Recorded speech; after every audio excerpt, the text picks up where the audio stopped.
It is incumbent upon those of us who've had a good career to help the people who haven't, just as the people, when we were starting, there were people that reached down and helped us up. We stand on the shoulders of the people that came before. Now it's our turn to help the people who need help. Now we talk about the one percenters, will they feel it? Yeah, they'll feel it. Are they going to feel the pain that a young writer who just got a deal and now they can't work, or the younger actor who just got a pilot and now that pilot's on the shelf? So when you, as an audience member, as your listeners who don't understand this paradigm, understand that you're talking to actors on the screen here who have careers and who've established themselves at various levels. But we're not talking about that even. We're talking about the people who haven't established anything at all. We're fighting for all of us. We're fighting for everybody. Because I'm doing well doesn't mean my industry's healthy.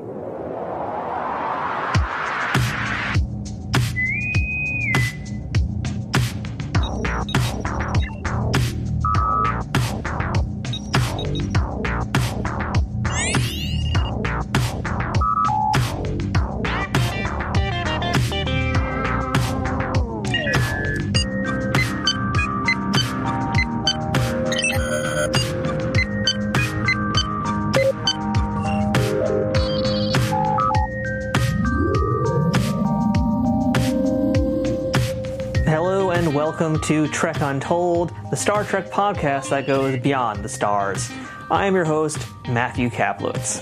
And this is a special edition of Trek Untold because today we're talking about some current events. And they're not taking place necessarily within that sci-fi franchise we're typically discussing here on this podcast. Today we're looking at some real-world events that are going to very much affect not just that particular franchise, but really the entire industry around it. Some of the biggest news in America right now is that Hollywood has essentially gone on strike. And the entire industry surrounding them has shut down with this strike. And this is especially notable because this is the first time in a long time where something to this degree has happened as far as a strike goes in Hollywood. So I've seen across social media lots of discussion about this, lots of discourse going on about what's happening currently, and I feel like there's a lot of misinformation out there, and honestly, I've seen it from a lot of Trekkies too. I've spoken on this show how I feel like there kind of are two separate types of fans for Star Trek, and right now, seeing the reaction to the strike and what's going on across the entire Hollywood industry, it's been a little disheartening, to be honest. There's so much erroneous stuff out there, and not only that, just terrible takes from people who are quite honestly louder than they should be in this situation. Everybody's entitled to their own opinion, of course, but if you can go that extra step to actually reinforce your opinion with some facts, maybe there would be some more credence to it, and that's why I decided to devote today's episode all about what's happening in Hollywood to clear up a lot of that misinformation and give you guys a much, much deeper insight into what's really happening.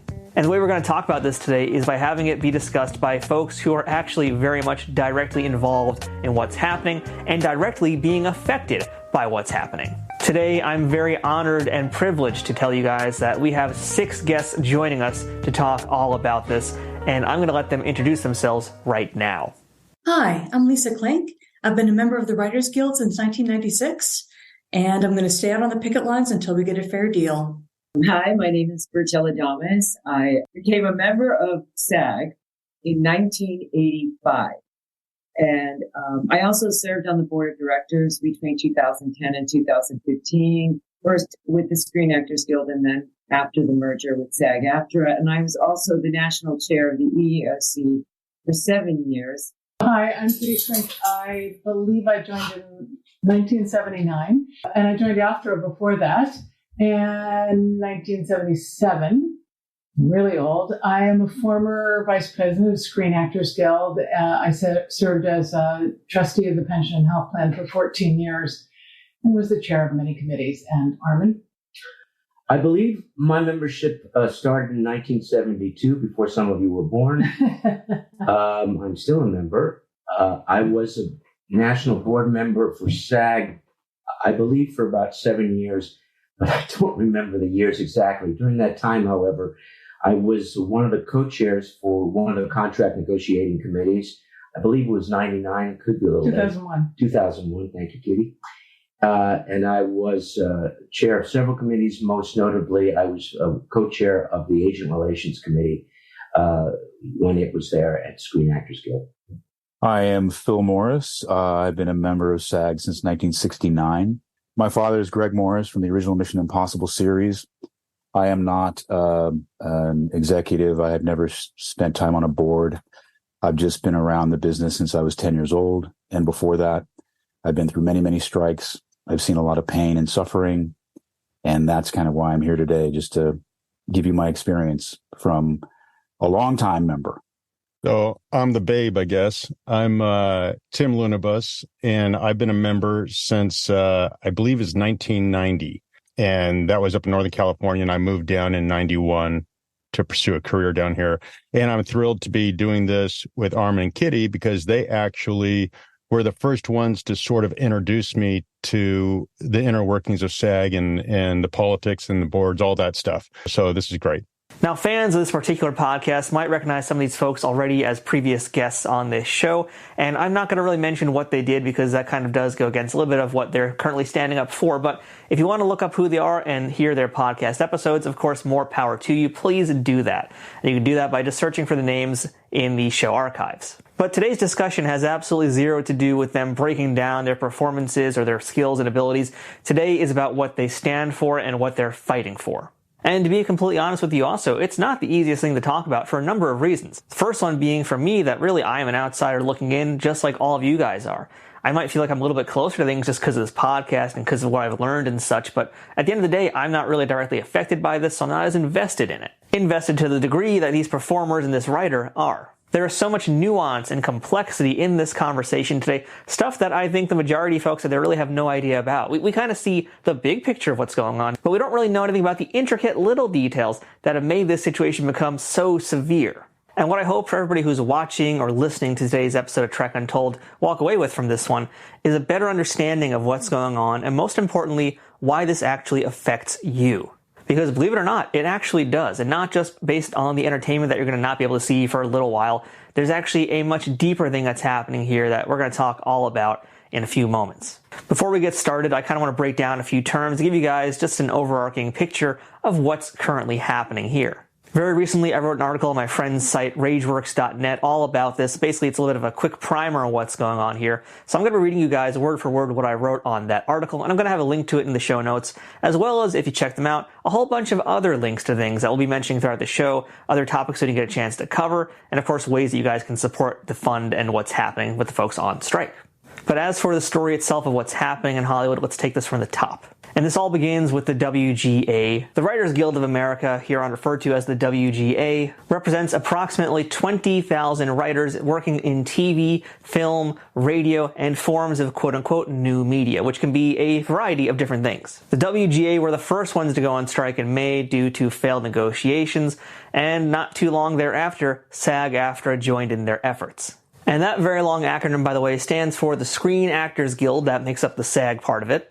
And AFTRA is the American Federation of Television and Radio Artists. These two groups used to be separate. It wasn't actually that long ago. They were separate entities entirely, but they merged together not that long ago to form a much stronger union in SAG-AFTRA. And the members that fall under that umbrella are actors, stunt performers, voiceover artists, recording artists, dancers, radio personalities, and most recently even some internet influencers, along with some other various media personalities and professionals who make up the 160,000 members of SAG-AFTRA. These groups have various contracts that come up for negotiation after some time periods, and that's essentially what's going on right now. And who these groups go to negotiate with is the AMPTP. The AMPTP is the Alliance of Motion Picture and Television Producers. And this organization essentially consists of the movie studios or the film studios, places like NBC Universal, ABC, Fox, and other private production companies, such as the streaming giants like Netflix, like Apple TV, and other large tech companies and corporations that now also have a piece of this pie. And of course, there's plenty that I'm not naming here. I just forgot to mention Warner Brothers. I realized Warner Brothers Discovery. So there's a lot of folks here. And if you want to learn who is actually a part of this organization, you guys can check that out. I will have links again to that information as well in the show notes. Because again, this is very complex stuff. This is a lot of stuff to try and squeeze into one episode of a podcast. And I hope that this inspires you to dig a little bit deeper yourself and start finding out really what is at the core of these organizations and what they stand for. And that's where this conversation starts to get a little bit more interesting, because that is where we get into the discussion about AI. And we're going to talk plenty about that here, but AI is one of those major problems, and a part of that AI comes from these tech giants being part of the AMPTP. We're going to talk a ton about AI, don't you worry, but as I mentioned here, we're kind of just at the beginning of things. We're kind of setting the stage right now. So let's chat with one of our first guests today, and that's Lisa Klink. Lisa, again, was a previous guest on this podcast, so if you want to learn more about her, we did a wonderful two-parter, and she's also a proud member of the WGA and has been for quite some time. Due to a scheduling conflict and frankly just weird timing, because this episode kind of came together very quickly under short notice, Lisa wasn't able to join the actors in their very big roundtable discussion, but I still wanted to make sure that WGA was represented here in this podcast. So we're going to right now hear from Lisa, and she's going to help tell us really how this all began. And that starts back in May when the WGA initially went on strike. So, Lisa, there's a lot to break down here with everything that's going on right now in Hollywood. And really, this story begins with the Writers Guild. You guys were basically the ones that kind of were the precursor to what's happening now across the entire industry. So if you can, for me, please kind of paint a picture for my audience of what were the events that led up to the strike with the WGA initially happening. Well, the business changed a lot with streaming. And used to be, back in my day, they would have something like 22 episodes a season. And the writers would basically stay on, through production and, would sort of produce their episodes. And what happened with streaming is that you got a lot shorter seasons. You would have 8 or 10 episodes. And they got into doing something called a mini room, where they would have, maybe just 2 or 3 writers in and to break, and they would break and write the entire season, and then they would go away and production would start. And as a result, it's tough to make a full living on 8 to 10 episodes a year. And it's also tough to learn how to be a producer if you're not allowed to produce your own episodes. And so it really has become very, very difficult to actually make a living as a writer. So when we talk about the writer's room, that is literally what it sounds like, right? That is a room full of writers who are working on this show. So why are they trying to shrink this down? I mean, why not have more creative minds working on this stuff and contributing and working on something to make it better? Well, it's money. It's always about money. They don't want to pay, a bunch of writers. But that's one of the things we're talking about is the influence of AI. And what a lot of writers are afraid of is that the studios are going to use AI to generate sort of the crappy version of the script and then bring in a writer to revise it at half the price of what you would pay a writer to write something original. And it really all comes down to they're trying to cut costs in every way possible. How long was the WGA talking with the AMPTP before a strike was initiated? I mean, how long were negotiations going for? I believe it was a few weeks, but I would have to double check that. Okay. Strikes are meant to be the last resort in this situation here, but it seems like a big deal this is happening. I mean, it kind of felt like it was an unexpected thing for us outsiders, but for folks who are in the guild, I mean, did you know that there was a very high possibility this is what it would come out to be? Yeah, unfortunately, because the studios just did not bring any kind of deal to the table. We were asking for things like, better pay, bigger room size. And also residuals were a big deal because streamers often don't share what their ratings are. And so that makes it impossible for us to calculate any residuals. And they are determined not to share that information with us and not to hire more writers for longer and not to make any promises about the use of AI. And all of that came together to just make it impossible. Lisa does make an interesting point here about these streaming platforms and how their information is really very, very well hidden from the public and even the folks who are part of the system. TV ratings used to be the most important thing about a TV show, but now that so many things have switched over to the world of digital streaming platforms, ratings don't really mean as much. But even with that, those numbers are still out there. You can still find out that information. With streaming stuff, it's a lot harder to track down those analytics, those metrics, and for the most part, we have to kind of take the word of those platforms as to what's actually happening, what's causing the decisions of things behind the scenes. And I think I'm not alone when I say that there's a lot of folks out there who have felt disappointed by certain shows, which we think are very, very popular, and then suddenly they get canceled for no warning, no reason, just Netflix or whoever decides, we're going to cut the cord here. That could be due to expenses. It could be due to the actual popularity of the show that we or maybe are not perceiving correctly. But again, we don't really have any concrete evidence to prove what the actual issue would be. But let's jump back into this conversation right now because Lisa still has a lot more to say. There's a lot of writers who start in the industry as writers and they work their way up to becoming producers. Mm-hmm. And it feels like there's kind of like a consensus from the AMPTP that they're trying to prevent that. Is Yes. that the kind of feeling? You certainly get that impression because they are taking away the sort of the mentorship, if you will, that a good showrunner offers to his or her staff to, help you gain experience in, casting and production meetings and editing and all that kind of stuff. I mean, other than the money, I mean, it feels like a lot of this has come down to corporate greed, for lack of a better term, honestly, because when you really look at what the AMPTP is now, it's not just movie studios. We're talking about Apple, Netflix, and really these are big tech companies. So it feels like they're really trying to kind of just take over from within. Yeah, they don't like having to deal with writers and have it because I guess we're unpredictable and, we actually demand our rights. They would rather be able to just plug in a formula and spit out product on the other end. And so I think that they're trying to maintain control, by not allowing us to become educated producers, then they are sort of holding onto the reins. That's kind of like a perfect way to get into a deeper chat about AI, because a lot of folks are saying how, AI, it's an emerging technology, but it's not there yet. So it's not a danger yet. But in reality, it is, because executives are trying to teach this AI to do what folks like you do, what our actors we're going to be speaking with on the show as well do. So it's not a problem at this moment necessarily, but it can very much become a very, very large one, not just in your industry, but really across many professions. That's really true. I think a lot of bosses out there are trying to figure out how to replace their employees with, their PC and just crank out the work in a steady way and being able to work 24/7 and not have to accommodate their employees at all. Well, on the other hand, there's a lot of folks who are in favor of AI, and I don't agree with them. I'm not one of those people, but there's a lot of folks who see like the strength of AI. And they don't mind that it's going to kill creative folks' jobs. They don't care. They don't see it that way. So for folks who are saying things like that, I mean, what is your response and why is it so necessary to have a human being driving this and not an AI? Well, as I understand it, AI basically has to be fed, a whole lot of examples of, say, screenplays. And they sort of look at the common elements and then generate, an original screenplay based on everything else that they have absorbed, which is really not very creative and is not inspired. And what you're going to do is you're going to crank out the same movie sort of again and again and again. And I think what, a human writer brings you is creativity and inspiration and maybe thinking outside the box a little bit. And you wouldn't have gotten the Barbie movie from a computer. One of the things that's like a major point of contention is residuals. And I believe writers are also affected by that. So Yes. I know very little about residuals in the world of writing. So can you kind of like fill me in a little bit about how that works on your side of the picture and what you guys are specifically fighting for in terms of residuals now? Well, the way it works is that you, like when I was on Voyager, I get a script fee for and I would get my salary.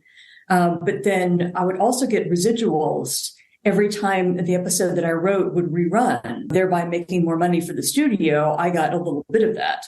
And especially something like Star Trek, which is going to rerun into infinity.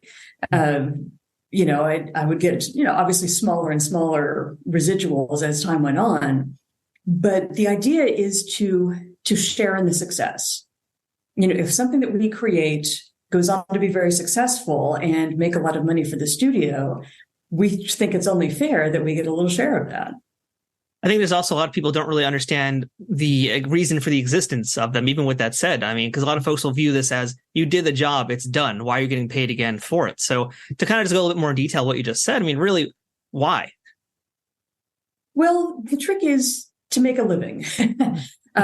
Because even when you're working 22 episodes, there's going to be a lot of downtime.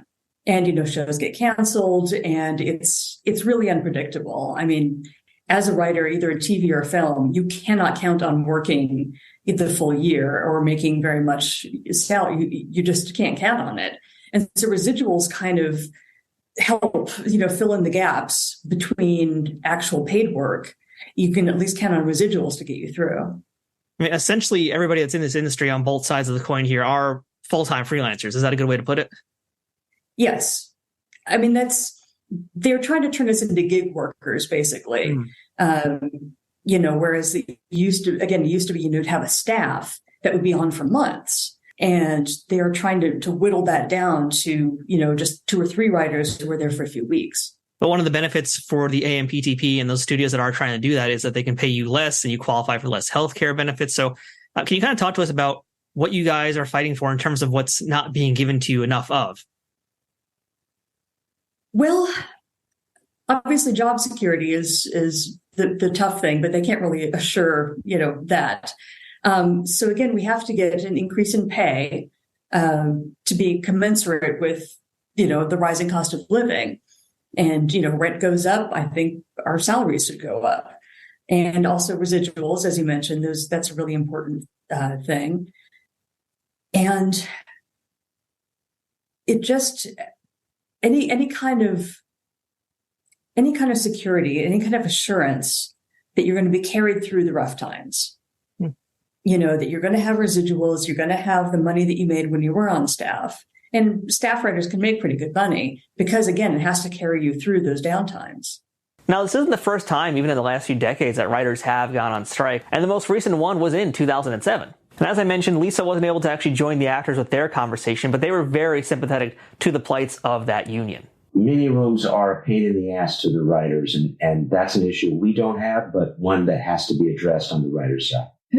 Partially because they don't, I'm just going to speak for the writers really quickly. They no longer want the writers to be on the set. They no longer want the writers to learn the path to becoming a producer or an executive producer and being a showrunner. They're just saying, all you can do is sit in the room and write, and then you go away.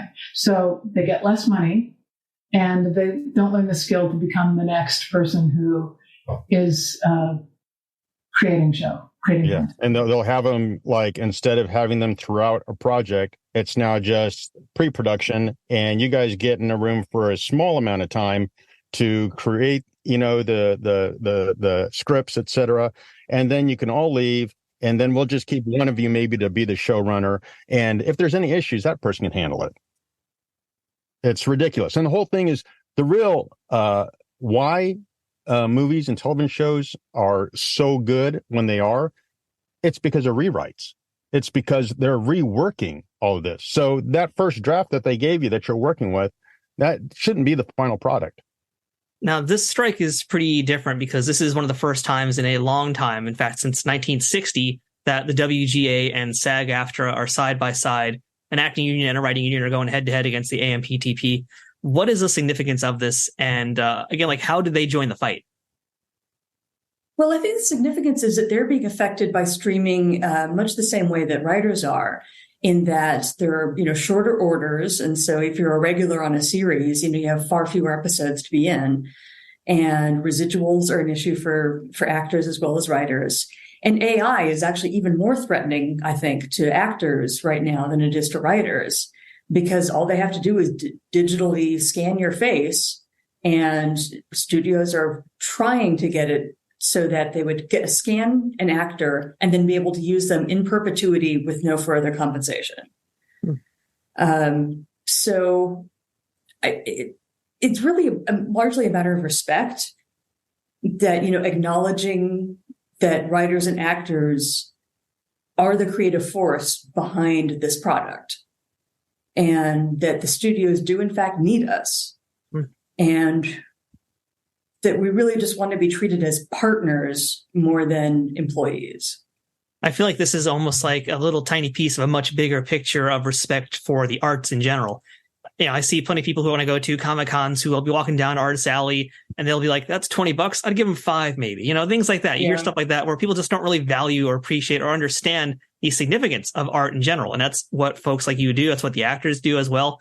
So it really just feels like, again, this is a corporatization thing that's happening. It's like they're trying to take the humanity out of something that is all about humanity. Exactly. I mean, you're never going to get genuine feeling, from an AI. They could simulate it, but it's never going to come from the heart, obviously. And it's not going to come from personal experience and personal relationships.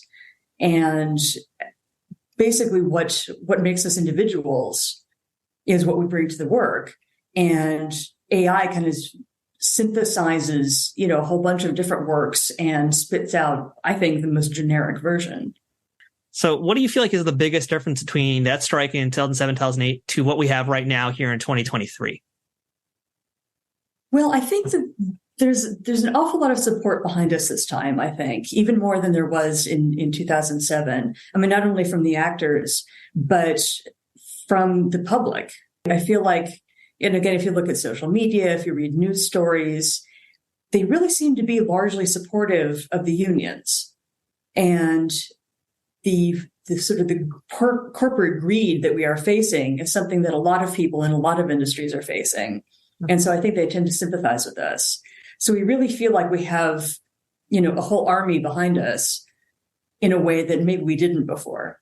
And you mentioned, and we've seen photos of you on social media, that you've been picketing, you've been part of the picket lines, you've been showing up with your signs, which is awesome. So thank you for doing that. But that's right now. This is right now as we're filming this. This is late July. Strikes have only been on for a little while. The studios, there's been rumor that, they're not going to even come back to the table till maybe the fall, maybe. And they kind of just want to bleed you guys out, make you guys really sweat it out and wait till you're the most desperate before they even come back to the table. So what's kind of the feeling among the folks who are out there on the front lines? And what's the hopes for how this will resolve itself? Well, I think the more that the AMPTP make themselves the clear bad guys, we want to starve you out of your homes and we want to, wait till you're desperate and all that kind of stuff. It really just kind of reinforces the idea that we need to stand our ground, that we are dealing with actual malice, coming from the studios. And again, the word that I've gotten on the lines is that really it just makes us more mad and more determined, and that we are willing to stick it out as long as it takes. And that, again, with public support behind us, especially, when the fall rolls around and there are no new episodes of anything, I think the public is going to blame the right people, which is the studios. That's a good point to bring up right now. And really, how soon are we going to start seeing the effects of this strike? Is it going to be as soon as the fall season? I think we're seeing it now. I mean, production is shut down all over Los Angeles and New York, from my understanding. And so a lot of, scripted dramas like, that are trying to start in the summer. There are, and a lot of movies certainly have shut down. So I think that very soon we're going to feel the scarcity of new product. So, Lisa, a big question is for listeners out there, and myself as well included, how can we support what the writers are doing? How can we support the writers who are on strike? Well, the best way is to contribute to the Entertainment Community Fund, which is actually going to help the people who are affected by the strike, the crews, basically, who are feeling the consequences of this strike right now. That is, I think, a really good way to help. I know that some people have been talking about, not going to the movies and cutting their streaming services, and that is not helpful. If you have a big, huge success, like Barbie or Oppenheimer, then that just supports our argument that we are making money for the studios. We're making lots of money for the studios, and they really need to share. I think there's a misconception that everyone in Hollywood is rich, or that everybody in the entertainment business is rich, which is really not true. As I mentioned, especially with the shorter seasons, we're all kind of scrambling, to put together an entire year of work. And a lot of writers and a lot of actors are taking second jobs, outside the industry just to make ends meet.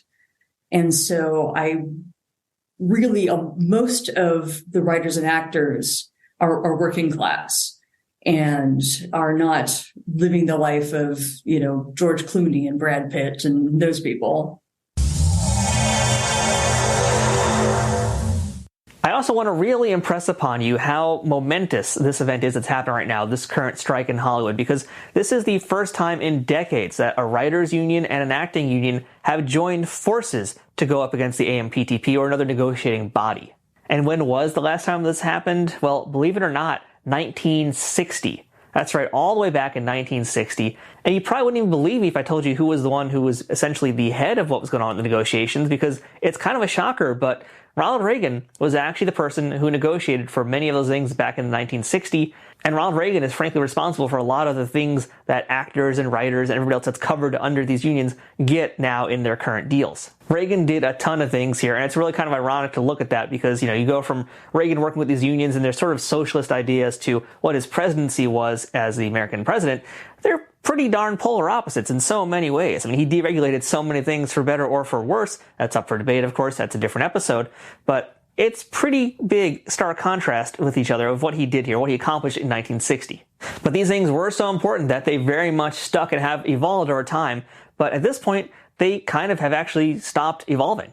And that's a major reason why this strike is happening, because these new deals have not kept up with the times, and that is where the problems arise. So that's the writer's perspective from Lisa Klink, but let's turn now to a discussion with some of the performers that we know. And I want to admit here, even as I'm recording this intro and all these little segmented pieces here to cut into the episode later on, I am not an expert on this by any means. Even me saying things like union or calling certain things, giving things descriptions or titles or whatever, I'm not the foremost knowledgeable person on this stuff out there. I did my homework, but doing my homework only goes so far because this is stuff that's really kind of beyond my grasp. And unless you're somebody who's actually involved in a union of their own, chances are a lot of you guys are also going to be struggling with some of these definitions and these terms. And that's why I brought in these performers to kind of help us figure things out and break it down in a way that we can all understand. And I'll admit that I made plenty of mistakes here in this interview, and I'm very grateful for the corrections that I had, because if I'm making these mistakes with all the homework and all the research that I did before this chat, chances are a lot of folks out there who are everyday casual listeners of this podcast, or those who just have a peripheral understanding of what's happening in this strike,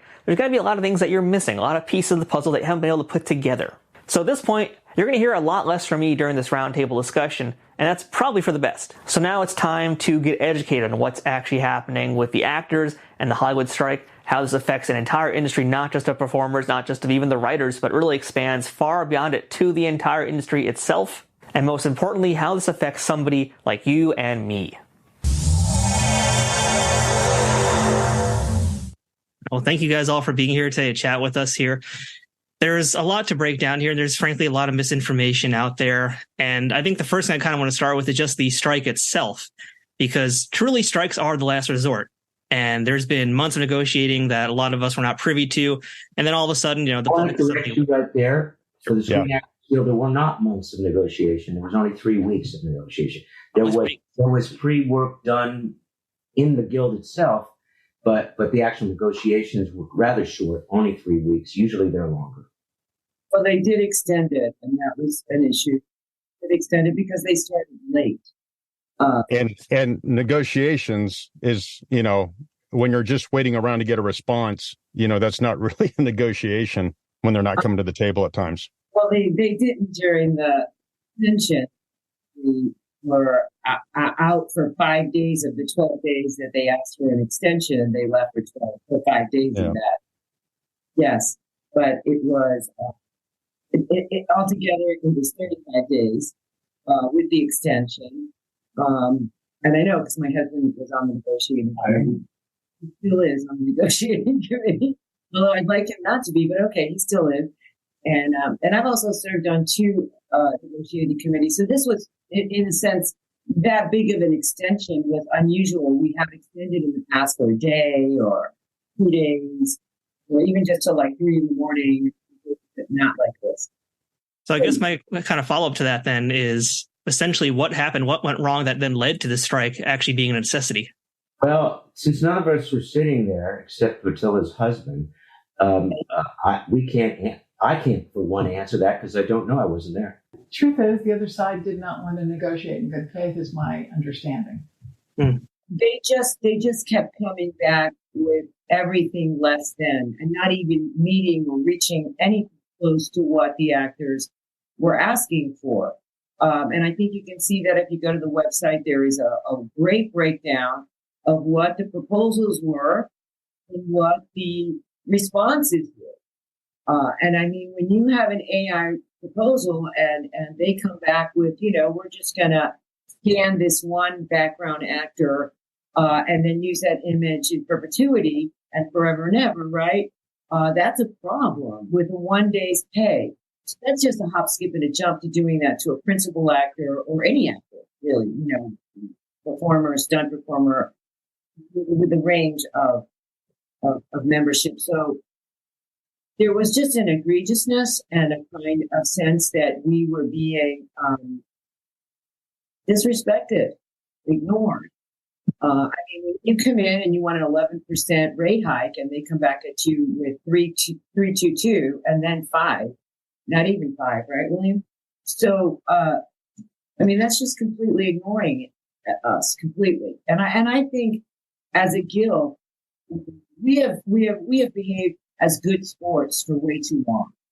We've been good sports, and it's just over. You know, there's only just so long we can be a good sport.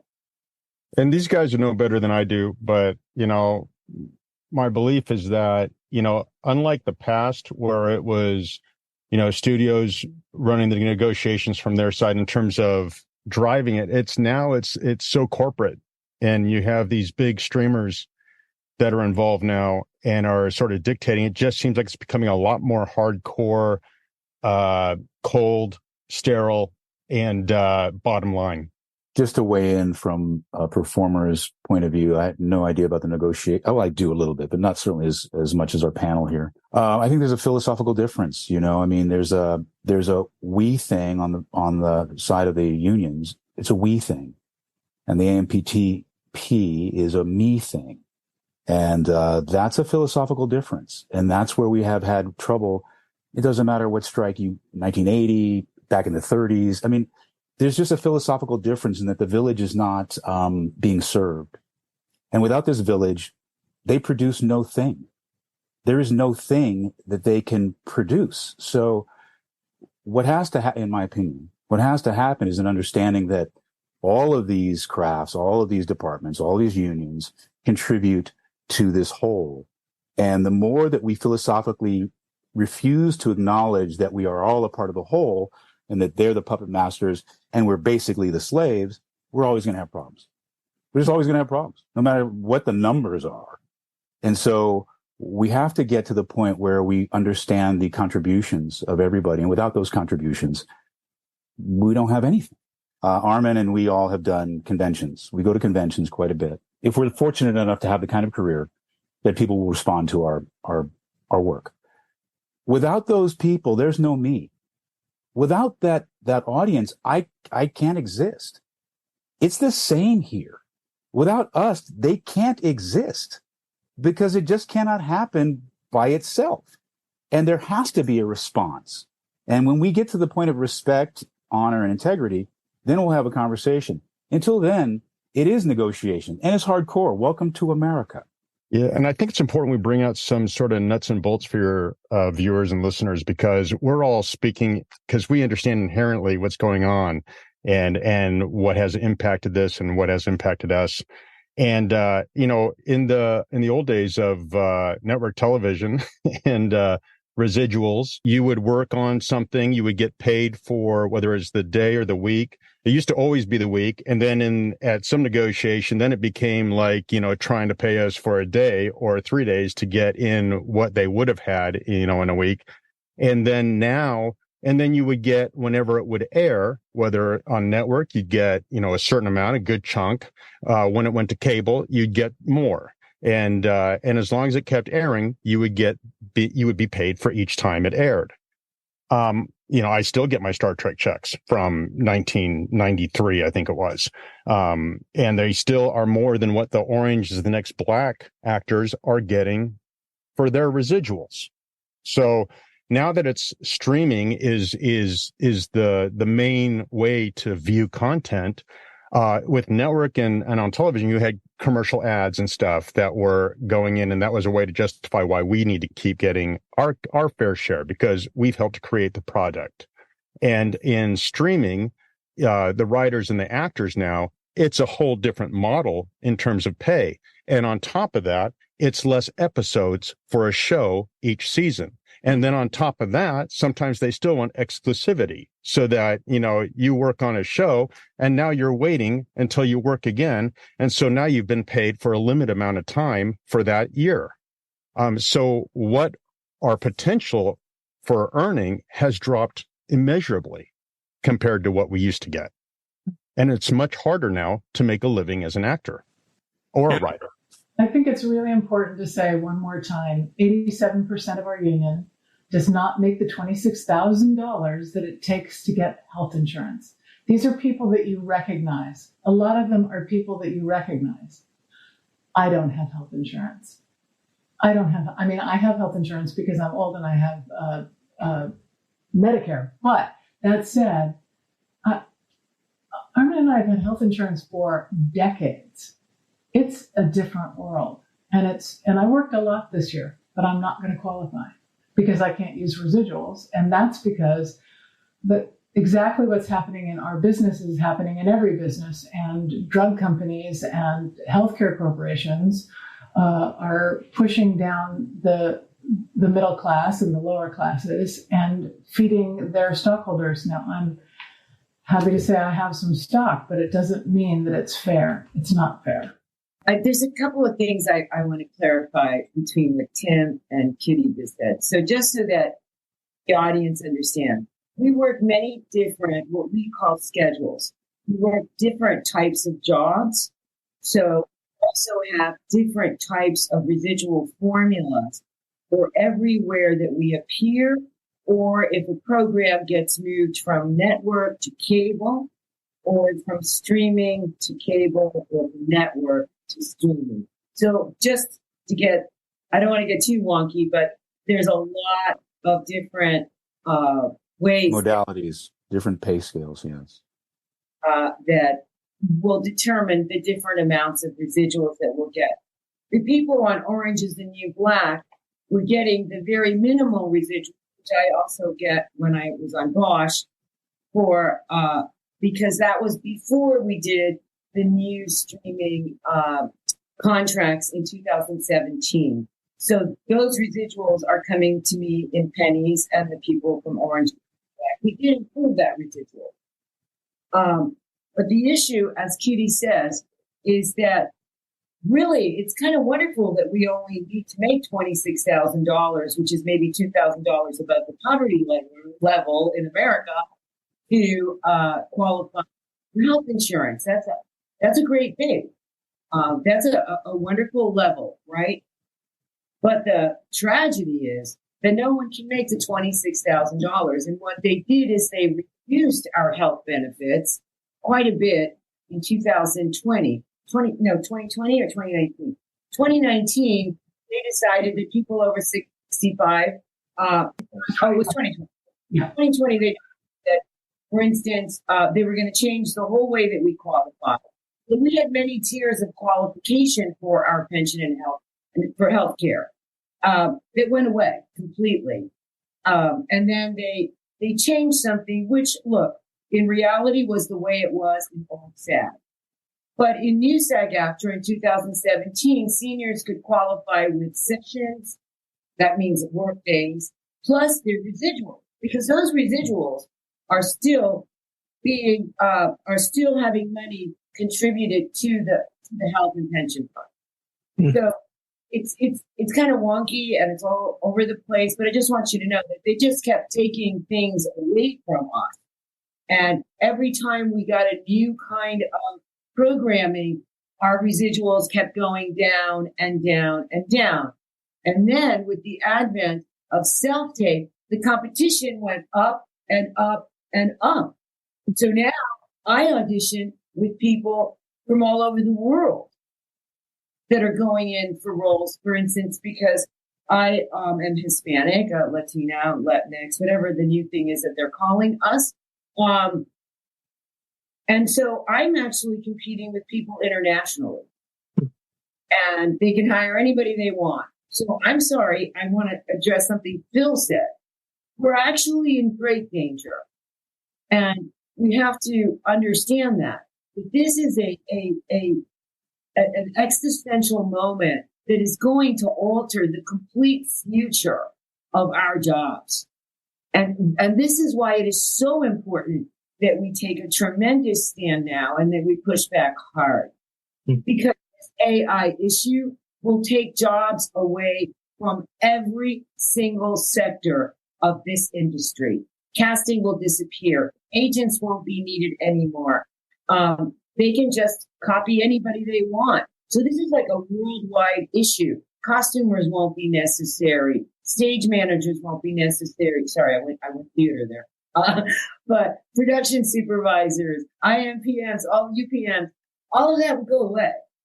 So it's a threat to the entire industry worldwide. And the biggest issue really, really on the table is our pay.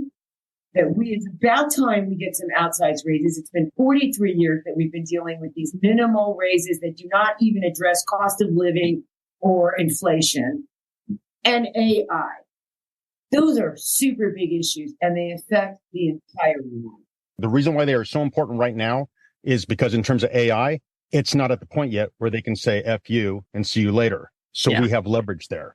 And in terms of pay, everyone's is getting hurt from inflation and all of this. And so it's really painful right now. And so we need to do it. Go ahead, Kitty. Sorry.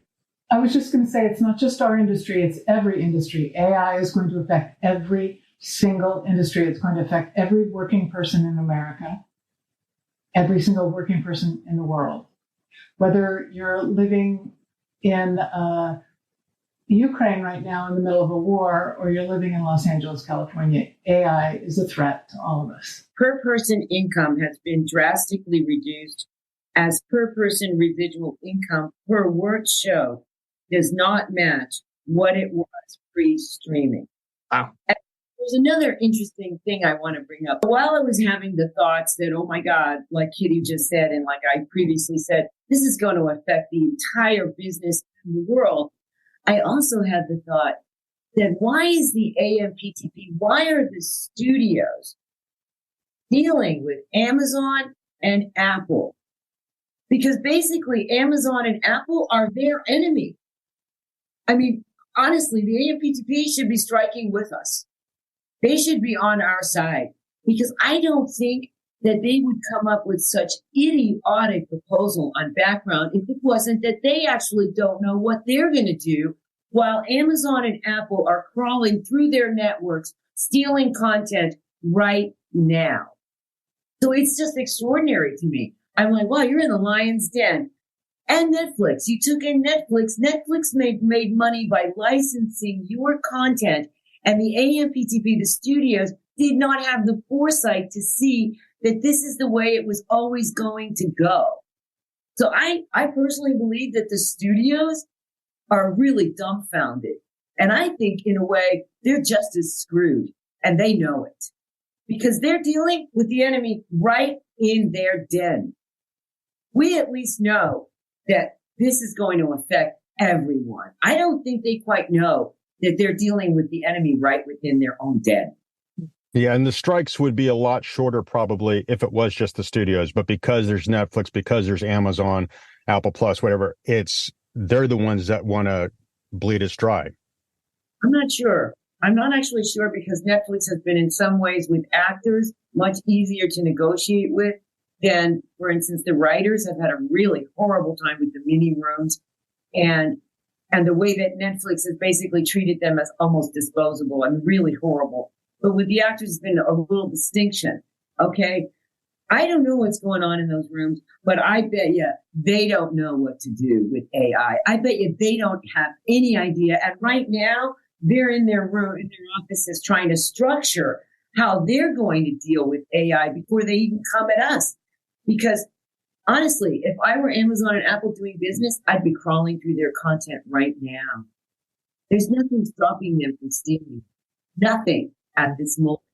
I mean, there's some piracy stuff and everything. There really isn't anything. So I want to kind of talk about some of the bigger criticism also that I'm seeing of what's going on right now. And that's a lot of, again, back to the misinformation. There's a lot of misnomers about who the members of these unions are that are striking currently. So I'm seeing in some places people are saying, why do these actors need residuals? Why are they getting paid multiple times for a job they've done once? Or I'm also seeing things like, they don't need it. They're the 1% anyway. They already make all the money. So I'd love it if we can kind of address right now some of the, and I see Kitty shaking her head right now. I'd love it if we can kind of address some of these very ignorant claims that people are making and explain why all of this stuff that's being fought over is so critical to you guys. Sure, absolutely. One of the things that's been discussed is that because of inflation, the increases that the negotiators, that the AMPTP offered would put us at a real money less than what we got the last time we negotiated because of inflation. So even if we went up the 4% that they're offering, if in real dollars, that would be less than what we were making before. Other people will bring up other things, but that's a major issue. Certainly, as has been said over and over again, residuals are not what they used to be, and actors, especially working Joe actors, they live for those residuals because you don't work every week. You work when you can, and when those residual checks come in, they're a godsend. But if they don't pay for your bills, then you can't survive. And real fast, the reason why we get paid every time they show our image is because somebody's making money. Somebody's making money off of that. It doesn't matter whether we worked one day, a week, a month, it doesn't matter. They are making income based on our images. The other thing about AI is that I was told decades ago to copyright my likeness. For years and years and years, legacy performers, Audrey Hepburns, the John Waynes of the world, their offspring and their estates have made money off of their likeness because they were copyrighted and they knew that they would be used after they passed away. So we're going to have to do that as well in terms of the AI situation. But to answer the question about why we get residuals and why we get paid every time our likeness is shown is because somebody pays for that to happen and somebody gets paid when it happens. And we deserve a part of that. And we're creating that content. It's not like we're stapling scripts together or something. People are they're getting their eyeballs and their revenue because of the fact that people are attracted to what we're creating for them. And so even the written page, the writers, yes, it's obvious to see how they're creating. For the actors, maybe for a normal person, they go, you're just redoing the lines that were given to you. No, so much goes into interpretation of those lines. And so this is all about creation of product. It's also that if people see you in one thing, maybe somebody doesn't want to hire you for something else, and it changes your ability to get hired. You might be that lucky single person who vaults up through some piece of television or film that they've done that changes their life and they work forever. But that's not usual. Usually what happens is if somebody sees you over and over and over again on something, you can't be then hired for something else.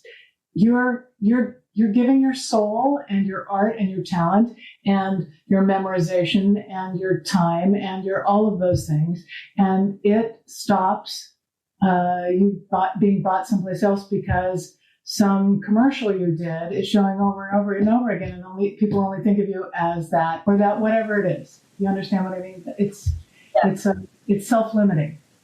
That's actually, Kitty, that's actually what I was going to say. Exactly that. Because what happens is they burn our image. We're burnt out. We get burnt out. And that's what we're being compensated for. The fact that they are making money, reusing our image over and over and over again. And we're in danger of not being hired for other projects because we get burnt out. I mean, really, what's that girl on those progressive commercials? Can you see her doing anything else? I can, of course, because I know she's an actress, right? But the public or the marketeers in the studios cannot. So we're being paid for the burnout of our images. That's what we're being paid for. And because they make money off it every time. And I just want to really add that, what Tim said is accurate, but we don't and we cannot do anything without the writers. Now, it's worth noting also that a lot of folks are, again, as we said, think it's only like the big time Hollywood folks that are doing this. And, it's like the Tom Cruise and the Meryl Streeps or even the William Shatners, say his name too. But really, it's about everybody else who's in this industry, who makes up this industry, whose backs are being broken, working every day and hustling every day to get onto shows. They're the ones who this is going to be affecting the most. And it pains me to see so many folks just not understanding that point, because I'm just looking at the bigger picture also in this very virtual room right now. I know we've got a few folks who have done Seinfeld. So these are, many, many character actors who've done different things, who had to get to a certain spot where they can maybe be a star in something, or they're just continuing to be working character actors.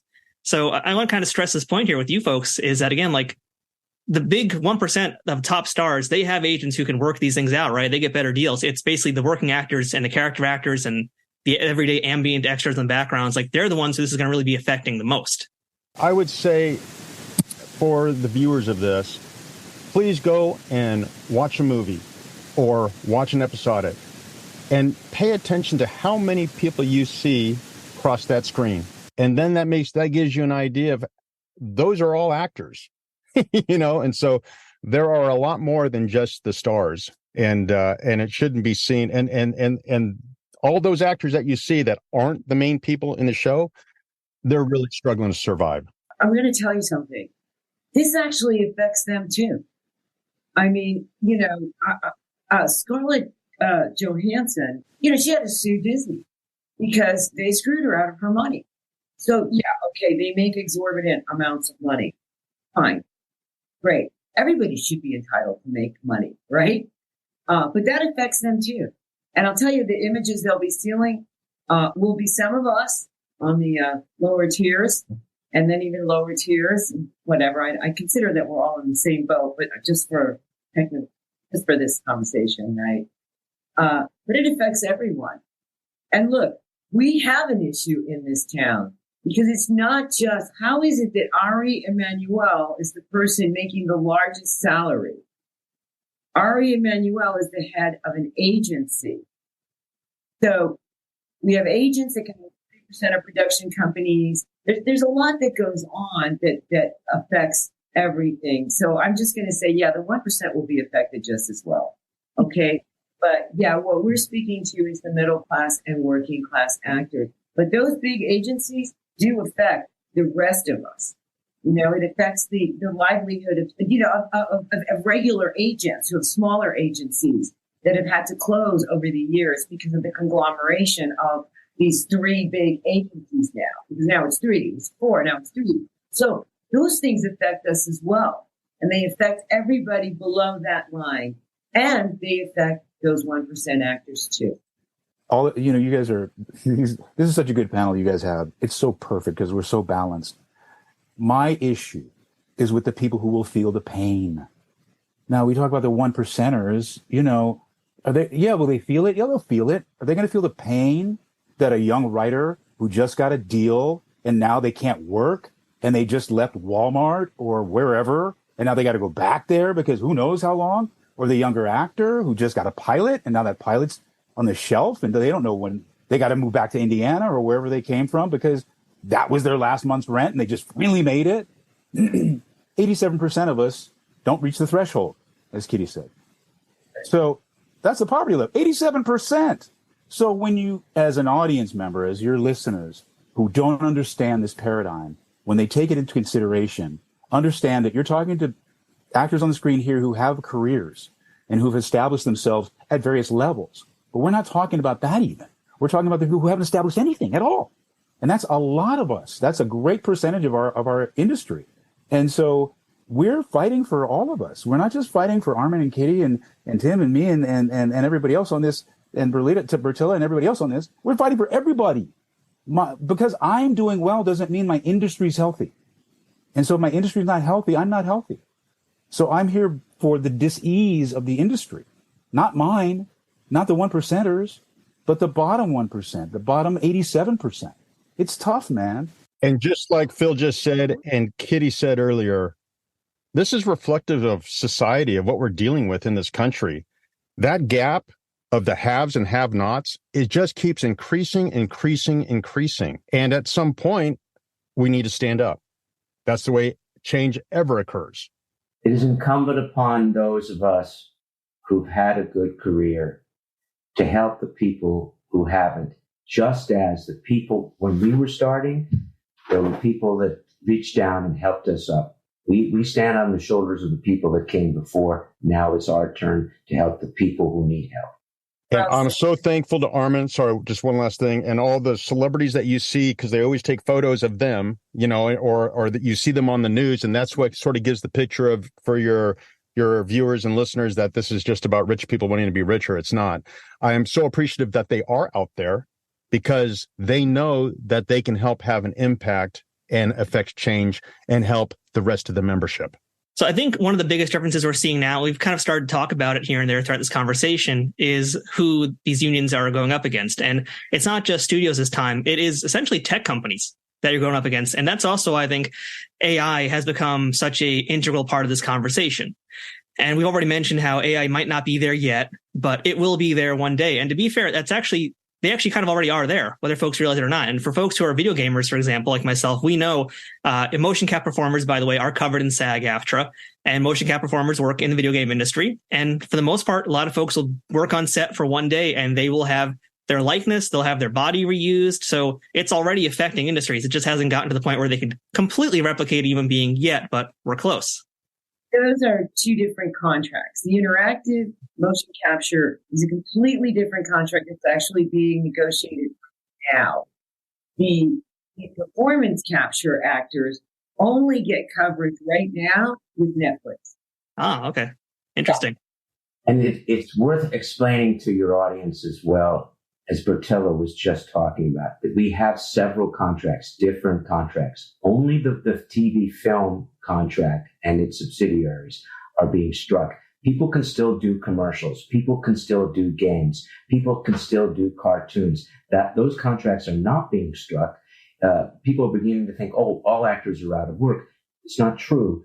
The actors that work in the TV film contract, those are the ones that are affected. Although all of us who work in that field usually also work in the other fields as well. I wanted to point out something that, because we have been advocating for people who do performance capture work for years, and they keep turning us down. It's another thing we brought to the table. So all those actors that you saw in Avatar, background actors, they're paid a minimum amount of money daily. And that's kind of extraordinary because it's an amazing skill to be a performance capture artist. There's something that I wanted to say, because I am a true journeyman actor, and I don't know if Kitty is going to say, I have never been a regular on a television series, ever. Me and Kitty, right? So I just want to reiterate that. And Tim, over there, Tim? Okay. So we're real journeyman actors, and I'm basically a working class actress, middle class sometimes. Some years I'm good, some years, it's not so great. And I'm definitely an advocate, not for us in the 87%, like Phil was talking about, although thank God I did make my health insurance, but I don't know, hopefully William will have me covered next year. So I just wanted to say that. And we work a lot of different contracts, which we said at the beginning, what Armin just said. So there's differences in and this TV theatrical contract. We have not had a strike on this contract in 43 years. No, that's not true, Bertella. So sorry. We have not had a strike with the writers in 42 years. We had a strike under Alan Rosenberg. We had a strike against this contract in, I believe, what was it, 19? After it went out, after it made a deal and we didn't. So the SAG went out. It was before the merger. And SAG went out for this contract. That was not an actual strike.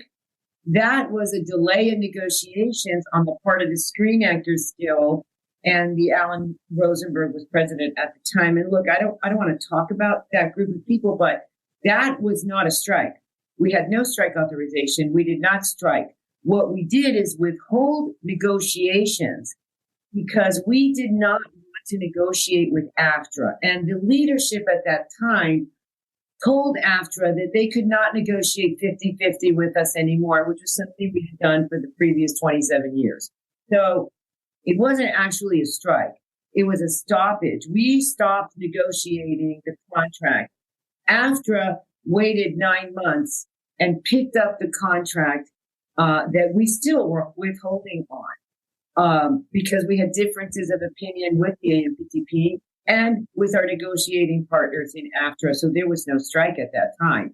And why I know this is because that's why I came in to do the work in the union and why I said, okay, I'm going to run for office because this is madness that I was watching. And I had just done a Dexter or something, and I had called the union wondering where was my raise. And they were like, oh yeah, you have no contract because we were not negotiating. So it is the first strike in 43 years on this particular contract, although because we had something happen in 1980. But it is the first contract. It is more than 43 years that we strike with the writers. The writers, directors, and actors, we struck in 1960 or 63, something like that. And that's when we got our pension and health and residuals. 1960. 1960, yeah, on motion pictures. So no, this contract, and the only reason is because, look, I've been in 2 negotiations, and I got to tell you, I don't think I've ever left one super happy. Okay, I think we go, okay, we make these deals. So, dude, this is better. This is not great. But I just, like I said at the beginning, I think that, we have been good sports. Besides the fact that we're constantly being threatened and under pressure, like you won't get this job if you ask for this money, and you won't get this if you want that. So we're constantly adjusting ourselves as actors to just do what we love to do. And we're sick and tired of that.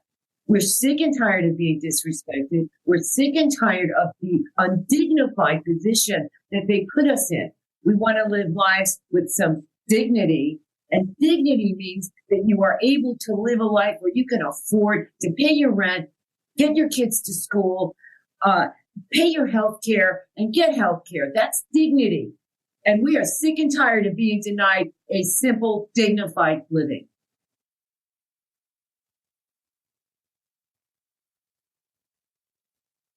You guys are fighting for? Our raises. The simple fact, outsized raises, supposedly what we call outsized or what they call outsized raises. We're asking for them to give us parity with what has happened. Inflation was at 9% 2 years ago, 3 years ago. And not only that, we haven't had that over the last 43 years, because I myself have gotten up in negotiations. Our 3% over the 3-year contract doesn't meet the cost of living over the past 43 years, doesn't meet the rate of inflation, which, by the way, in the 80s was incredibly high, doesn't meet any of that. And we get points taken off our raises. So we make a deal and we say it's 3%, 3%, 3% for the 3 years of our contract. Then maybe you're going to get the 3% the first year, but the second and third year, they take a percentage out of our raises so they can contribute that to our health and pension. So we need outsized raises so that we can make a living, so that we can make our health plans, so that we can live with that dignity I just spoke about, because that is a really big issue. And I think it's the biggest issue next to AI. And also, they need to contribute to our health fund. They keep taking away from our health funds, and that's insane.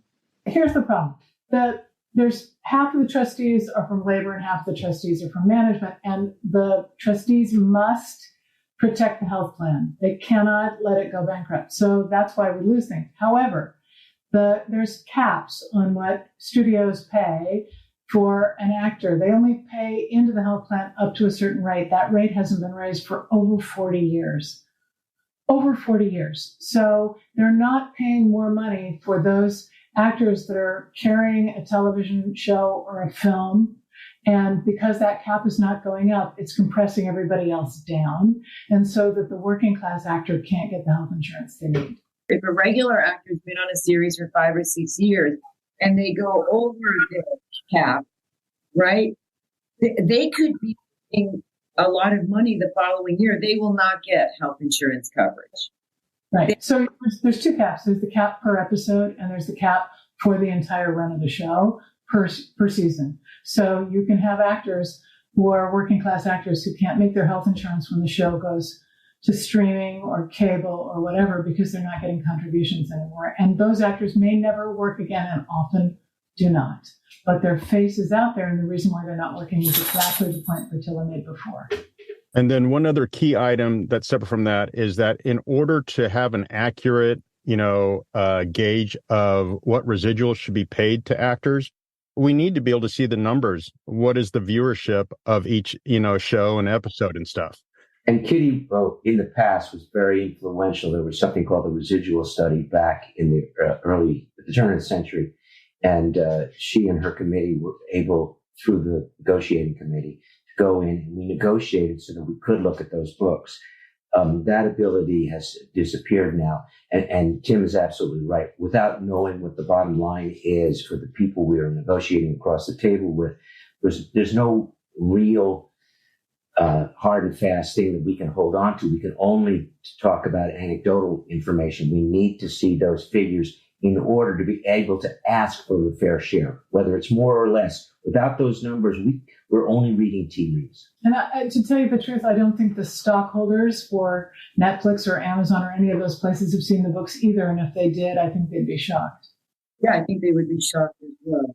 I mean, it was shocking to hear that Squid Games, because this is the issue with streaming. We do have measures. We can actually see how the ratings of a network TV show are going. So we understand how much revenue they can get in a show through their advertising. But streaming gives us no transparency. And it was shocking to read Squid Games had made $900 million. And that writer only saw his original pay, which maybe could have been 30 grand, 40 grand. We don't know, And so it's extraordinary to find out that much money was made. And I knew that they're a little pissed off in Korea as well. I'm really hoping. And look, I want to say we've gotten support. I'm getting DMs from all over the world. I happen to speak several languages. And so I'm getting DMs from Argentina, from Spain. I'm doing an interview in Spain in a few days. We're getting from Germany, from all over.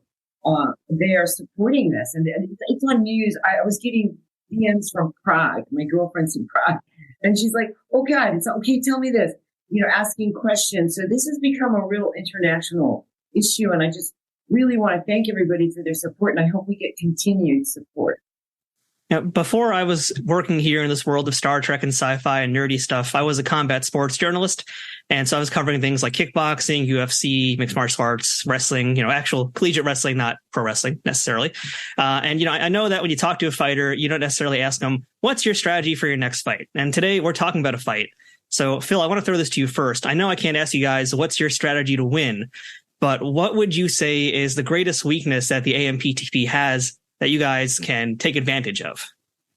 Our unity, our coming together, hearing our voices, because we do have incredible minds. And I really appreciate everybody who's at the negotiating table on our end and who uses their time wisely and uses their talent wisely.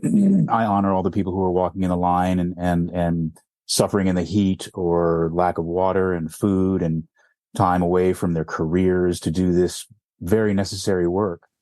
That's our strength. That's our positivity. I would caution the producers that, when my father started, there were only 3 networks. There was no YouTube. There was no way to self-promote. You needed a PR agent. You needed an agent. The industry relied on you to rely on it. As we've evolved, as we have matured, we have found more ways to self-generate our projects without studios. We've found more ways to assist our own creative expression without a network. So we will find a way. Art will find its way. Commerce, not so sure. So I want everybody to be aware of the fact that, like, when I come home, I don't say, hey, look, I made this beautiful little, and this was my invention. No, what we do is this. It goes bye-bye. And so we have to quantify it by paying us a living wage. But what we do is dreams, people. That's why Bertilla, I'm so sorry, because I do not know you. This is my first time meeting you. That's why she's getting messages from all over the world, because the world wants us to win. They kind of get it. When times are tough, what do they go to? Entertainment. They want to escape through what we do, not what the network executives do, not what the studio bosses do, what we do. So when we can, back to my original point, when we can figure out that that's the game we're playing and not this other game that they think we're playing, then we'll get the respect we deserve. The power that we have is right now in this strike, is denying them content. So I think Netflix could probably wear a little longer, but in a little bit, in September, when that fall lineup is empty and they've got to put in reruns of SUV and Law and Order and whatever else they've got going, they're going to feel it. That's what we can withhold. That is the weakness that the AMPTP, Netflix, and Amazon and Apple have, is that we can withhold content. And as long as the rest of the world continues to support us, British Equity supporting us, because we have unions all over the world for actors. This is the largest entertainment union here in America.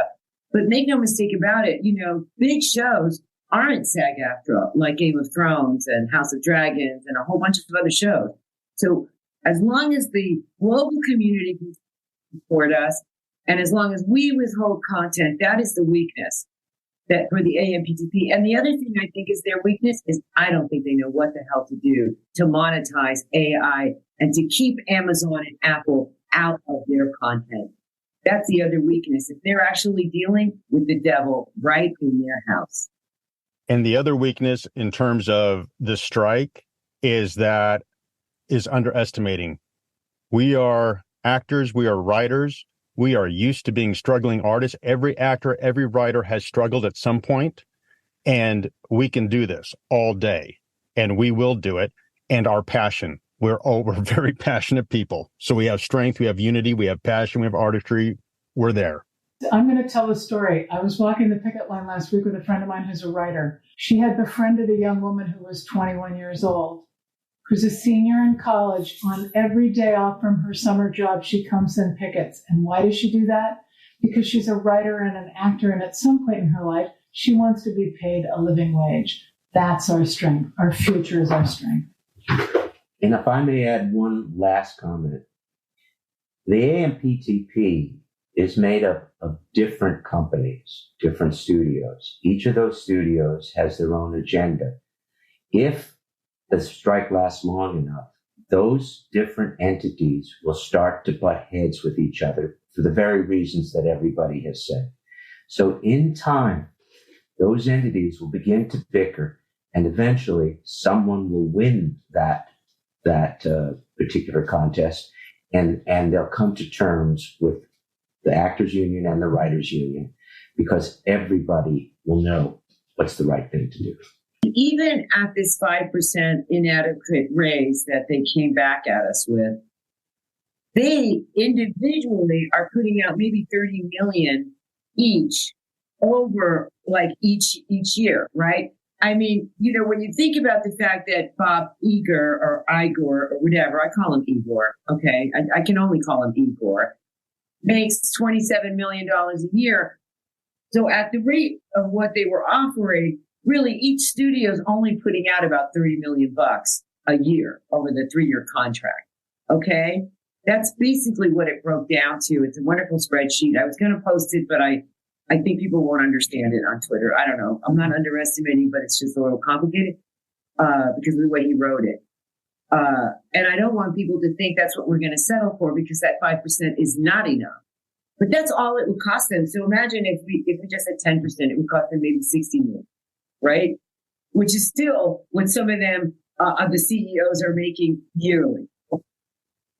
Just to go on the back of what Armin said about that, these are 11 different companies actually negotiating together. So it's like David Zaslav made $243 million. His single salary would have paid everything the writers asked for 10 years for every writer that worked. 1 year's salary for one person. Exactly. I think that's Ari Emanuel that was like, really, it's extraordinary. Thank you, Kitty. Yeah. I do want to make one last little note here for folks who are listening to the show, because I know that, there's many things we didn't cover today in this hour, but Armin, this is something that I know you were on Twitter about recently, which was about conventions and that sort of thing. Because I know a lot of folks are listening, they clearly want to support things like the strike, but they still want to watch things on streaming platforms. They still want to go to conventions and see folks. And I know some things have still been working on being clarified. But Armin, can you kind of tell us like where we're at in terms of cons and that kind of thing? And is it okay for folks like me to still watch Paramount Plus or other things like this? Well, to answer your last question first, and to the best of my ability, this is my opinion. I know people have been advocating that in order to support the striking artists, they should cancel their streaming contributions. I am not of that mind, and I may be in the minority, but I am not of that mind, because if the streaming business goes out of business, when the strike is concluded, I want there to be a platform that all of us can go back to work at. Once we have rectified what the pay salaries are and the contributions and the safety protocols are, I want to be able to go back to work. I want my friends to go back to work. I don't want to destroy the industry that now exists. So I would not advocate canceling. Cut back, certainly, if you have to. But no, I don't agree with canceling all your streaming services. As far as conventions is concerned, as I understand it, and I think I'm pretty knowledgeable about this, actors can indeed go to a convention and sign anything that's put in front of them. If a science fiction show that I appeared on, a picture, a merchandise, a script, a poster, even though my union is asking me not to mention their names and not to advocate for them and not to publicize for them, if it's put down in front of me, the union is saying, go ahead, sign it. So that should be clear to everybody. The union is asking its members, as we have demonstrated here today, not to talk about the entities that we worked for, whether it's the studio or whether it's the show itself. So we won't do that. But certainly it provides the opportunity for fans to ask questions, personal questions about their work, about actors' work habits, about relationships, about how they approach the business. All of that is up for grabs and is still there. And as I said before, at conventions, though we cannot talk about the film and TV contract, we can talk about the other contracts that we're not striking. So I can talk about BioShock. I can talk about Ratchet and Clank. I can mention their names and no one is going to penalize me because that's a different contract. I hope that answered your question. And you won't, when you go to a convention, we can't go to a convention that's owned by one of the employer entities. But if it's an independent convention, what you won't see is Armin's picture dressed up like any of those characters behind him, or my picture, or Phil's picture with any of those characters, or Tim's, and Bertilla. I don't know if there's pictures for that show that you did with all my friends, but there might be that too. So we can't do that, but we can sit there as Phil or Tim or Armin. And primarily, when someone comes up to the table, yes, they start with a conversation about the work that we've done, but invariably, if we have the time, we go on to other things. We ask them about their family. We relate as people relate. The table separates us, but we try to do away with the table as quickly as possible. So for all the folks out there who are listening, who are watching today, who want to support the cause, what can we do? A lot of us can't be out there striking and picketing with you guys, but for folks like me who are in other places, what can we do to show our support and help you guys? Well, if you want to and you have a little spare money, you can actually contribute to the SAG-AFTRA Foundation, the Entertainment Community Fund, or the Motion Picture and Television Fund. And you can write this contribution, and anything is appreciated. So, because it's also the spirit of giving, right? And supporting the actors and performers and the writers. You can target it. You can say this money is for, the people and, for the strike. You can actually write that in your contribution. And take what you've learned from here. And when you see someone else saying something like, oh, why do we need to help those rich artists get rich or whatever, just let them know that's actually not the case, And if you give to the entertainment fund or the motion picture fund, you can help the grips that are out of work and the makeup artists that are out of work and everybody else. I mean, if you don't feel like you want to support us, then support other people because one of the CEOs said and was caught on tape saying, we're going to keep them out until they lose their homes, and then they'll take whatever we offer them. And we don't want people losing their homes. We don't want anybody in any industry losing their homes. And when they say something like that, it's not just the writers and actors that they're doing that to. It's all the ancillary services that you find, whether it's a hairdresser, whether it's a caterer, or what have you, prop shop. Yeah. Don't get this confused with it's just the people that you see on screen.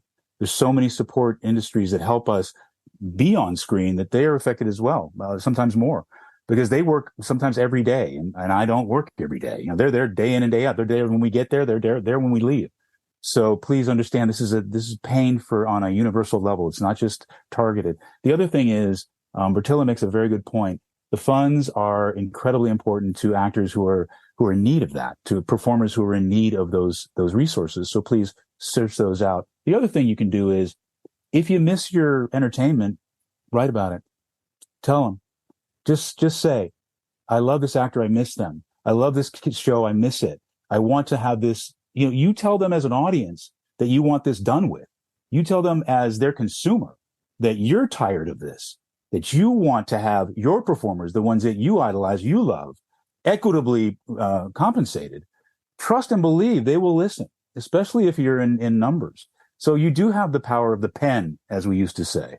And please let them know your sense of this situation, especially after you've heard these people talk about it and you get a certain inside understanding.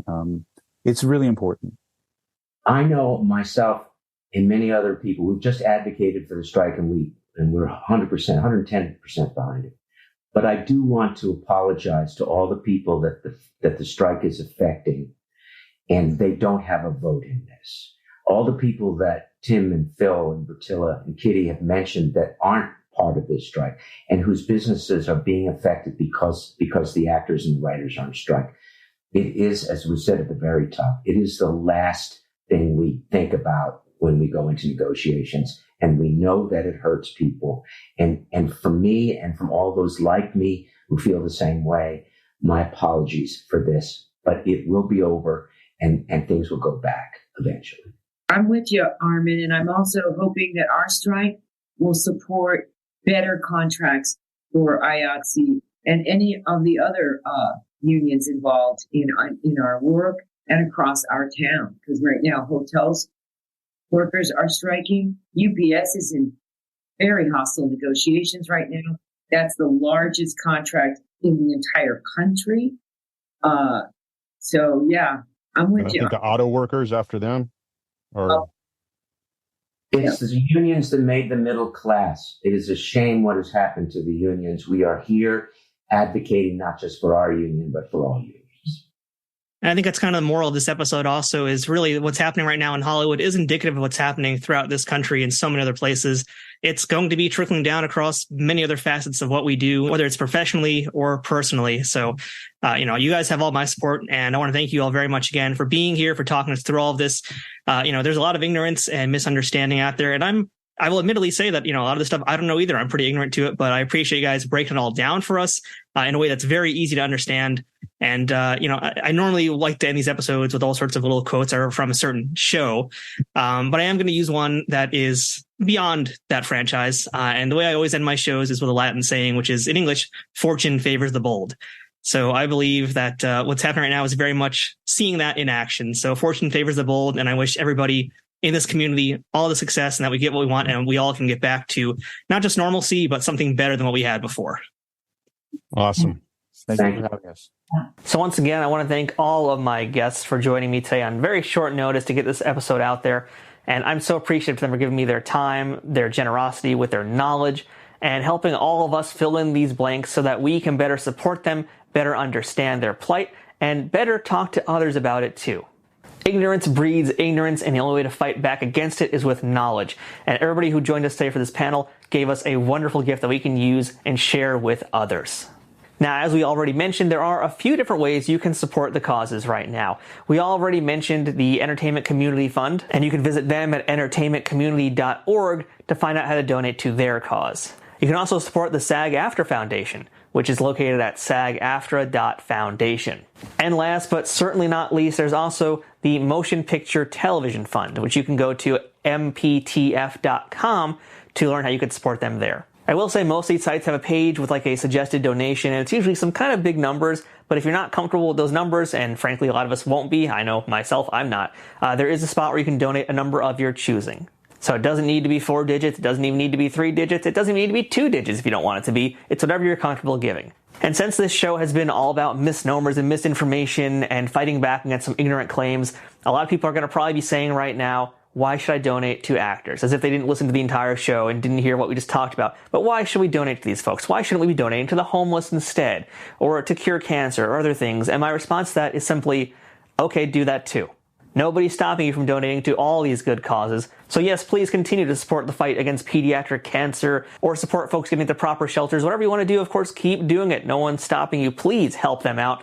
But also consider just donating a little bit of that money and your energy to these places as well. The people you're supporting at these websites are the folks who are giving you entertainment, who are helping you escape the harsh realities of the world, even for a few minutes, and inspiring you to do bigger and better things with your own lives. Whether that means looking at something through a different perspective, having a laugh, or just watching something explode. It took these talented people and all the crews around them to make it happen. And again, just to stress this, while this current strike is essentially just writers and actors and performers and folks who fall under the WGA and the SAG-AFTRA umbrellas, it's all the crew people who are affected too, because as these doors close for production, gone too are the jobs for the riggers, for the lighters, for the grips, for the camera people, for the sound people, for everybody out there who works behind the scenes, and likewise the folks who work in post-production. They're going to have a little bit of a struggle right now too. There's less stuff to edit. There's less stuff to fix sound in. There's less work for visual effects artists. There's so much stuff that's going around, and that's really why this has to happen. Strikes are purposefully meant to be disruptive.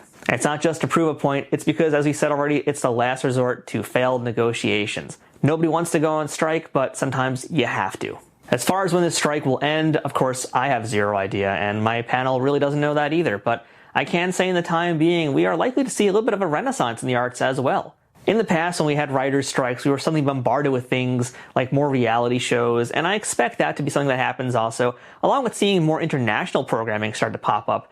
But what also might start happening is more independent movies will start showing up. And there's so many great indie movies out there that really don't get the spotlights that they deserve, so now is truly a prime chance for something like that to happen. YouTube, of course, will not shut down. YouTube is its own thing, and YouTube is not affected by any of this, so YouTubers like myself and plenty of other folks out there will continue to produce content, as well as podcasters. So we might see more podcasts pop up with more of these people who've got a little bit more free time at the moment. And a lot of these people might just go back to their roots, and the roots of performing in theater. So there's a pretty high chance not only Broadway will get a little bit of a boost, but other theaters and other productions across the country who do stage shows might suddenly see more of those actors, those performers flocking to these places just to perform. And truly, I kind of hope that that is part of the end game here, a higher appreciation for the arts across the board. There's so many creative people that are affected by this, and there's such an undervaluation of the arts by the general public out there that now seems like the perfect time that maybe something will change and help be more of a light at the end of the tunnel for these people. And I don't want to keep going on a bigger tangent here because I easily can, but that's kind of just my thoughts on this. And as far as this goes, we will be keeping tabs on this, and we will certainly revisit what's happening in Hollywood again on this show sometime in the next season. And speaking of, this is essentially going to be it from me for this season of Trek Untold as well. I'm taking my annual summer break, and I will be back in September with more interviews. I already have a bunch I've done, in fact. And so just a reminder to people, all those interviews that you're going to be seeing start popping up in September on this channel were all done well before the strike began. And I'm very excited for you guys to see some of these guests, because again, I've got some hidden gems. I have some people who haven't done interviews in a long time, if ever. We're talking to actors, we're talking to writers, we're talking to some real legends and some real wonderful treasures out there. I can't wait for you guys to hear everything that we're going to have on season 4 of Trek Untold. So that's it for this episode of Trek Untold. I didn't really promote myself throughout this one here. I'll do it right now just to get it out of the way, but I really felt like, I didn't want to take off any of the importance from what my guests were discussing. But hey, if you can, follow me on social media, on Twitter, on Instagram, on Facebook, and on TikTok at Trek Untold. Make sure to subscribe to me if you're listening to this on the podcast platforms, or if you're here watching this on YouTube, please make sure to subscribe at youtube.com/@TrekUntold. If you'd like to financially support this show, I also do have a Patreon. That's patreon.com/TrekUntold. And over there, you'll get early access to interviews, have the chance to potentially ask guests questions, and some other benefits as well. So please consider supporting me on Patreon. I've also got some other stuff like a store and an Amazon storefront and those things, but you'll find all the links for that in the show notes. I'm not going to talk about it too much today. But again, do check out the show notes, not for my own self-promotional purposes, but check them out to see some of the links that my guests today provided with me, because after the interview was over, I asked them if they had anything they wanted me to share. Please send it, and everybody obliged. So there's more reading material down below, as well as some videos. Check that out and get yourself educated on what's going on, and don't stop fighting the good fight. So until next time, I'm Matthew. This has been Trek Untold. As I already told my guests, and now I'll tell you, fortune favors the bold. We'll see you guys next time. Trek Untold is sponsored by TrekSphere.com, promoting fan-produced Star Trek content in all forms, is powered by the RageWorks podcasting network, and is affiliated with Nerd News Today.